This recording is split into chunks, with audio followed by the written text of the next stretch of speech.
Hello ನಮಸ್ಕಾರ, ನೀವೆಲ್ಲ ಹೇಗಿದ್ದೀರಿ? ಇದು ನನ್ನ ಫಸ್ಟ್ ವ್ಲಾಗ್. ನಾನಿವತ್ತು ಮಡಿಕೇರಿಯಲ್ಲಿರುವ ರಾಜ್ ಸಿಟಿಗೆ ಬಂದಿದ್ದೇನೆ. ಇದು ಮಡಿಕೇರಿ ಬಸ್ ಸ್ಟ್ಯಾಂಡಿಂದ 2 ಕಿಲೋಮೀಟರ್ ದೂರದಲ್ಲಿದೆ. ಇಲ್ಲಿ ಎಂಟ್ರಿಂಗ್ ಫೀಸ್ ಬಂದು 20 ರುಪೀಸ್.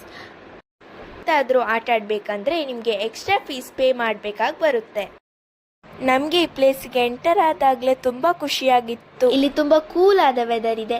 ನಾವು ಒಮ್ಮೆ ಈ ಪ್ಲೇಸಿಗೆ ಹೋದರೆ ಮತ್ತೆ ಹಿಂತಿರುಗಿ ಬರಲಿಕ್ಕೆ ಮನಸ್ಸೇ ಆಗೋದಿಲ್ಲ. ಇಲ್ಲಿಯ ಗಾರ್ಡನ್ ಎಲ್ಲ ಎಷ್ಟು ಚಂದ ಉಂಟಲ್ಲ. ಬನ್ನಿ ನಾವೀಗ ವ್ಯೂ ಪಾಯಿಂಟ್ ಹತ್ರ ಹೋಗೋಣ. ಇಲ್ಲಿ ಕುತ್ಕೊಂಡು ಎಂಜಾಯ್ ಮಾಡಲಿಕ್ಕೆ ಸೀಟಿನ ವ್ಯವಸ್ಥೆ ಕೂಡ ಇದೆ. ರಾಜ್ ಸೀಟಲ್ಲಿ ಆಲ್ಮೋಸ್ಟ್ ತುಂಬ ವ್ಯೂ ಪಾಯಿಂಟ್ಗಳಿವೆ. ನೋಡಿ, ನಿಮಗೆ ಕೆಳಗೊಂದು ವ್ಯೂ ಪಾಯಿಂಟ್ ಕಾಣಿಸ್ತಿದೆ ಅಲ್ಲ, ಮತ್ತು ಆ ದೂರದಲ್ಲಿ ಒಂದು ವ್ಯೂ ಪಾಯಿಂಟ್ ಕಾಣಿಸ್ತಿದೆ ಅಲ್ಲ, ಇದೊಂದು ಟೂರಿಸ್ಟ್ ಪ್ಲೇಸ್ ಆಗಿದೆ. ಇಲ್ಲಿ ತುಂಬ ಜನ ಬರ್ತಾರೆ. ಎಲ್ಲರೂ ಈ ಪ್ಲೇಸಲ್ಲಿ ಎಂಜಾಯ್ ಮಾಡ್ತಾರೆ. ನಾನು ಇಲ್ಲಿಗೆ ನನ್ನ ಅಮ್ಮ ಮತ್ತು ನನ್ನ ಫ್ರೆಂಡ್ಸ್ ಜೊತೆ ಬಂದಿದ್ದೇನೆ. ಆ್ಯಕ್ಚುಲಿ ನಾವು ಮಡಿಕೇರಿಗೆ ಡ್ಯಾನ್ಸ್ ಪ್ರೋಗ್ರಾಮ್ಗೆ ಅಂತ ಬಂದದ್ದು. ನಮಗೆ ಅಲ್ಲಿ ತುಂಬ ಟೈಮ್ ಇತ್ತು. ಸೊ ನಾವು ಇದು ಹತ್ತಿರದಲ್ಲೇ ಇತ್ತಲ್ಲ, ಅದಕ್ಕೆ ನಾವಿಲ್ಲಿ ವಿಸಿಟ್ ಮಾಡೋಣ ಅಂತ ಬಂದ್ವಿ. ಈಗ ಬನ್ನಿ, ನಾನು ಆಗ ಒಂದು ವ್ಯೂ ಪಾಯಿಂಟ್ ತೋರಿಸಿದ್ದೆ ನೋಡಿ, ಆ ದೂರದಲ್ಲಿ, ಅಲ್ಲಿಗೆ ಹೋಗ್ತಿದ್ದೇವೆ. ನಾವು ಬರ್ತಿರುವಾಗ ಜೋರು ಮಳೆ ಬಂತು. ನಾವು ಓಡ್ಕೊಂಡು ಹೋದ್ವಿ. ಈಗ ಸ್ವಲ್ಪ ಮಳೆ ಕಮ್ಮಿ ಆಯಿತು. ಇಲ್ಲಿ ಎಲ್ಲ ಮಂಜಾಗಿ ಕಾಣಿಸ್ತಾ ಉಂಟು. ಇಲ್ಲಿ ನಾವು ಹಿಲ್ಸನ್ನು ನೋಡ್ಬೋದು. ಹಬ್ಬ, ನಾವೀಗ ಇನ್ನೊಂದು ವ್ಯೂ ಪಾಯಿಂಟಿಗೆ ಬಂದು ರೀಚ್ ಆದ್ವಿ. ನಾವು ಆಗ ನಿಂತ್ಕೊಂಡಿದ್ವಲ್ಲ, ಆ ವ್ಯೂ ಪಾಯಿಂಟ್ ತೋರಿಸ್ತೇನೆ ಈಗ ನೋಡಿ.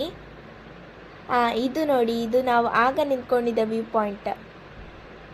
ಇಲ್ಲಿ ತುಂಬ ಚಳಿಯಾಗಿದೆ. ನಮಗೆ ಇಲ್ಲಿ ಇಷ್ಟು ಚಳಿ ಉಂಟಂತ ಗೊತ್ತಿರಲಿಲ್ಲ. ಇಲ್ಲಿ ಫುಲ್ ಮಂಜಾಗಿದೆ.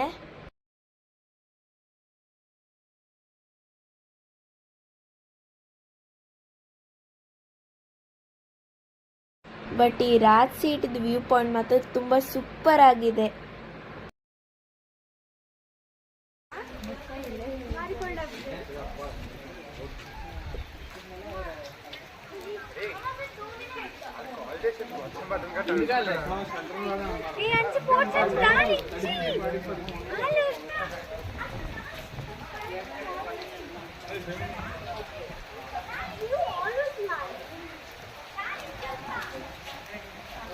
ಇಲ್ಲಿ ಸ್ಕೈ ಡ್ರೈವಿಂಗ್ ಕೂಡ ಉಂಟು. ಇದು ತುಂಬ ಥ್ರಿಲ್ಲಿಂಗ್ ಎಕ್ಸ್ಪೀರಿಯನ್ಸ್ ಆಗಿರ್ತದೆ. ಆದರೆ ನಾನು ಮಾತ್ರ ಇದರಲ್ಲಿ ಆಟ ಆಡಿಲ್ಲ, ಯಾಕಂದರೆ ನನಗೆ ಸ್ವಲ್ಪ ಭಯ ಆಯಿತು. ಅವರೆಲ್ಲ ಕಿರ್ಚ್ಕೊಂಡು ಹೋಗ್ತಿದ್ದಾರೆ. ನೀವು ಮಡಿಕೇರಿಗೆ ಬಂದಾಗ ತಪ್ಪದೆ ಇಲ್ಲಿ ಒಂದು ಸಲ ವಿಸಿಟ್ ಮಾಡಿ. ಹಾಗೆ ಈ ವಿಡಿಯೋ ನಿಮಗೆ ಇಷ್ಟ ಆದರೆ ಲೈಕ್ ಮಾಡಿ, ಶೇರ್ ಮಾಡಿ, ಸಬ್ಸ್ಕ್ರೈಬ್ ಮಾಡಿ. ಬಾಯ್ ಗಾಯ್.